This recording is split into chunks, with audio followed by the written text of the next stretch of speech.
COVID is an issue that we approach this discussion and our role as it relates to Tanzania and the work that you are doing to address the issue of COVID, but also the work that you have prioritized around the health of women and children in Tanzania. So I look forward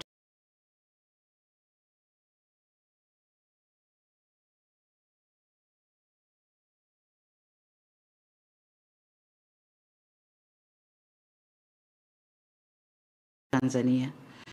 And as this is the first time, the importance of the economic growth of Tanzania, which I know is one of your highest priorities and a main purpose for your visit to the United States.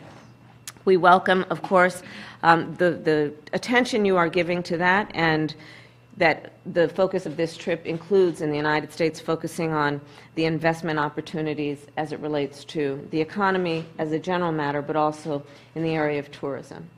And your trip has also generated nearly $1 billion in new investments from companies in the United States, and that has and will contribute, no doubt, to the economic growth of Tanzania, but in that way will contribute to the growth, the economic growth and jobs in the United States as well. Health issues we will discuss today, what we will do together to address those needs and those issues. It is our strong belief that as COVID is an issue for any country, it is an issue for all of us. And it is with that spirit that we approach this discussion and our role as it relates to Tanzania and the work that you are doing to address the issue of COVID, but also the work that you have prioritized around the health of women and children in Tanzania. So I look forward to our conversation on that. And I'll conclude these comments by saying that our administration is deeply committed to strengthening the ties to Tanzania and to African countries in general. This has been an area of intentional focus and priority for both the President and for me. And with that, again, welcome, Madam President, and I look forward to our discussion. Thank you. Thank you, Madam Vice President. And I must say that I'm pleased to be here at the White House. And I think it makes more exciting to be here for obvious reason, that we'll be able to exchange a lot of experiences in what we are doing, as you have also mentioned.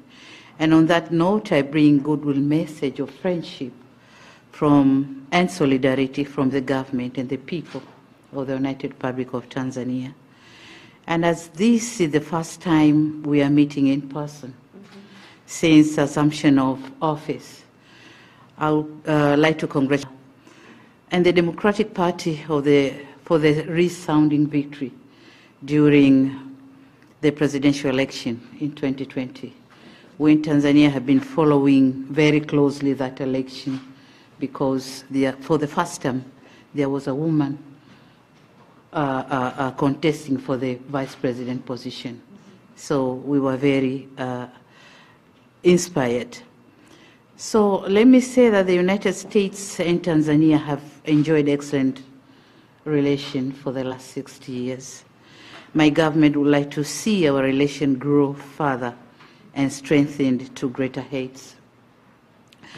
I would like to express my government's appreciation to the U.S. government for the invaluable development assistance and great work the USAID has been doing in Tanzania over the years, particularly for socioeconomic development and in uplifting the lives of many Tanzanians through various programs and initiatives, including PEPFAR, the Presidential Malaria Initiative, Feed the Future for food security, just to mention a few of them.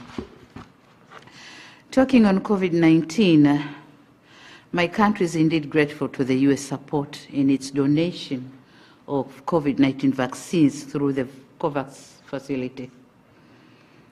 To date, the U.S. has so far contributed close to 5 million doses of COVID-19 vaccines to my country. It was just last month I had a virtual meeting with the USAID Administrator, Madam Samantha Power, and during our conversation, she revealed that Tanzania was one of the 11 beneficiaries of the Global Vaccine Initiative launched by President Joe Biden. Yeah.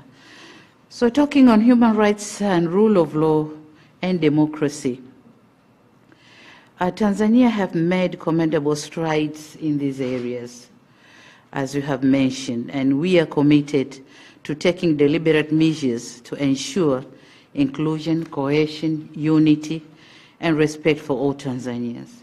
And in so doing, the political parties and stakeholders convene meetings to deliberate on collective and productive ways of running political activities in our country, while at the same time safeguarding country's interest. So these meetings have been instrumental in contributing positively to enhancing democracy and strengthening multi-party system in our country, in Tanzania. Now, talking on trade and investment, I must say that I'm excited about the prospects of promoting further trade and investment ties for mutual benefits. And in cognizant of that, we need to creating an ease of doing business. And my government, in close collaboration with the private sector, has put in place better conditions and favorable environment for the private sector to thrive. So my only request here is for the U.S. government to encourage more the private sector from the U.S. to work with us in Tanzania. There's a lot to be offered. We have a lot of potential. So you're welcome. Moreover, the government is collaboration with the private sector is in the process of enacting the Tanzania Investment Act, expected to set the tone for creating the safe lending for investors. So we are doing all what we can to make the private sector working comfortably in Tanzania. Finally, Madam Vice President, I wish to inform you that while I'm here in the United States, I'll also launch the Royal Tour program. This program is created to showcase Tanzania's touristic and investment potentials. The selection of United States as the place for launching was not by accident. We are aware that, and we did it intentionally, knowing that this is where the lovers and shakers of entertainment and leisure reside.